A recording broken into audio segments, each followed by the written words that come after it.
डोभाल का मिशन सिर्फ कुछ दिनों या महीनों का नहीं था। पर हवाई हमला करो। भारतीय वायुसेना के जगुआर विमानों को अलर्ट कर दिया गया। खुफिया एजेंसियों के बीच एक गद्दार था। ये कहानी थी भारत के सुपर स्पाई अजीत डोभाल की। इस्लामाबाद की एक गली में फटे शॉल और गंदे कटोरे वाला एक भिखारी 6 साल तक बैठा रहा। उसने कोई बंदूक नहीं चलाई, कोई बम नहीं फोड़ा। उसने सिर्फ एक नाई की दुकान के फर्श से बाल बटोरे। उन बालों ने पाकिस्तान के परमाणु सपने को चकनाचूर कर दिया। और उस भिखारी का असली नाम था अजीत डोभाल। वही डोभाल जो आज पूरे भारत का सुरक्षा कवच है। ये है उस सुपर स्पाई की असली कहानी।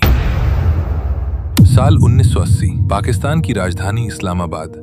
धूल भरी सड़कें, ऊंटनी पर बैठे लोग, पुरानी कारें और हर गली में फैली गरीबी। एक शख्स फटे हुए शॉल में लिपटा, हाथ में पुराना कटोरा लिए एक गली के कोने पर बैठा है। उसके बाल बिखरे हुए हैं, चेहरे पर धूल और मैल। लोग उसके सामने से गुजरते हैं तो 2-4 पैसे उसके कटोरे में डाल देते हैं। कोई ध्यान नहीं देता, कोई पूछता नहीं कि तू कौन है। लेकिन उस फटे शॉल के पीछे एक ऐसा दिमाग छिपा था जो पूरे दक्षिण एशिया का संतुलन बदलने वाला था। वो शख्स कोई और नहीं, अजीत कुमार डोभाल था। वही डोभाल जिसे आज पूरा देश सुपर स्पाई और भारत का जेम्स बॉन्ड कहता है। 1968 बैच के आईपीएस ऑफिसर जो उस वक्त इंटेलिजेंस ब्यूरो के लिए काम कर रहे थे। सिक्किम मिशन में अपनी अनमैच्ड एबिलिटी साबित करने के बाद उन्हें पाकिस्तान के सबसे खतरनाक मिशन पर भेजा गया था। 18 मई 1974 भारत ने पोखरण में पहला सफल परमाणु परीक्षण किया था। स्माइलिंग बुद्धा। पूरी दुनिया हैरान थी कि एक गरीब देश ने ये कैसे कर लिया। लेकिन पाकिस्तान के तत्कालीन शासक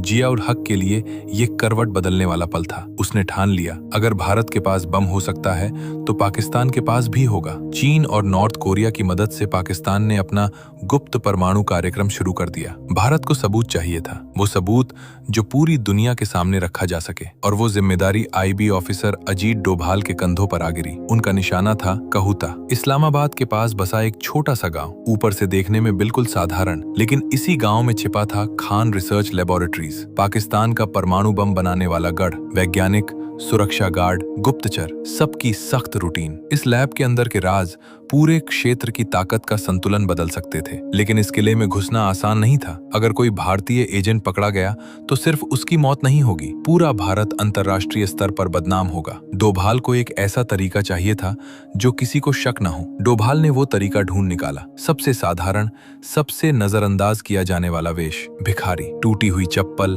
फटा हुआ कुर्ता, गंदे बाल, हाथ में भीख का कटोरा। कोई पूछताछ नहीं करता, कोई शक नहीं करता। एक भिखारी की तरह डोभाल कहूता की सड़कों पर घुल मिल गए। लोग उनके कटोरे में पैसे डालते रहे, लेकिन किसी को पता नहीं था कि उनकी नजरें हर उस शख्स को ट्रैक कर रही हैं जो खान रिसर्च लेबोरेटरी में आता जाता है। कई महीने बीत गए। डोभाल हर रोज एक ही जगह बैठते, एक ही चेहरे देखते, एक ही रूटीन नोट करते। और फिर एक दिन उनकी नजर एक छोटी सी नाई की दुकान पर पड़ी। वो दुकान खान रिसर्च लेबोरेटरी से बस कुछ ही दूरी पर थी। डोभाल ने देखा कि रोजाना उस दुकान पर वैज्ञानिक और अधिकारी बाल कटवाने आते हैं। उनके बालों के छोटे छोटे टुकड़े जमीन पर बिखर जाते थे और किसी ने कभी उन पर ध्यान नहीं दिया था, लेकिन डोभाल ने दिया। एक दिन जब दुकान बंद हुई, डोभाल ने मौका देखा। भिखारी का कटोरा और फटा हुआ शॉल उनकी सबसे बड़ी पहचान थी। उन्होंने अपने हाथों से उन बालों के नमूने इकट्ठा किए, कुछ ही स्ट्रैंड, लेकिन उन स्ट्रैंड्स में दुश्मन का सबसे बड़ा राज छिपा था। ये सैंपल्स तुरंत भारत भेज दिए गए। भाभा एटॉमिक रिसर्च सेंटर के वैज्ञानिकों ने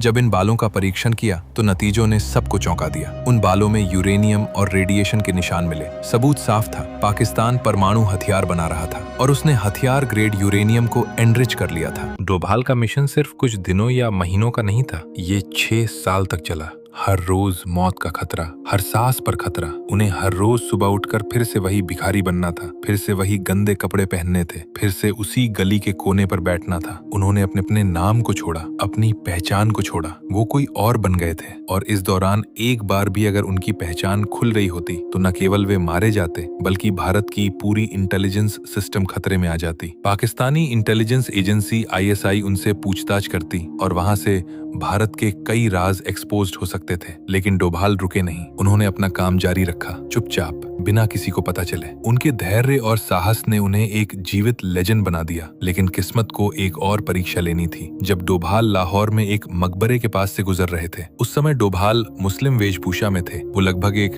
स्थानीय मुसलमान की तरह दिख रहे थे। लेकिन तभी एक कोने में बैठे सफेद दाढ़ी वाले बुजुर्ग ने उन्हें गौर से देखा। उस बुजुर्ग की आंखों में कुछ था, जैसे वो कुछ पहचान रहा हो। और फिर अचानक उसने पूछ बैठा, क्यों, तुम हिंदू हो ना? डोभाल के होश उड़ गए। उनका दिल तेजी से धड़कने लगा। उन्होंने तुरंत इनकार किया, नहीं नहीं, मैं मुसलमान हूँ। लेकिन बुजुर्ग टस से मस नहीं हुआ। उसने फिर कहा, तुम्हारे कान में छेद है, हिंदू ही अपने कान छिदवाते हैं। डोभाल समझ गए, उनकी पहचान खुल गई थी। उन्होंने तुरंत वहां से निकलना चाहा। किसी तरह वो उस जगह से बच निकले। अगर वो बुजुर्ग चिल्ला देता या पुलिस को बुला लेता तो डोभाल की कहानी वहीं खत्म हो जाती। जब सबूत तत्कालीन प्रधानमंत्री मोरारजी देसाई के पास पहुंचे तो वो हैरान रह गए। उन्हें उम्मीद थी कि पाकिस्तान परमाणु कार्यक्रम चला रहा है, लेकिन इतनी तेजी से नहीं। सबूत देखने के बाद उन्होंने तुरंत फैसला किया, कहूता पर हवाई हमला करो। भारतीय वायुसेना के जगुआर विमानों को अलर्ट कर दिया गया। पायलटों ने सेंट्रीफ्यूज कैस्केड को तबाह करने का अभ्यास शुरू कर दिया। हमला होने वाला था, इतिहास बदलने वाला था। अगर ये हमला सफल हो जाता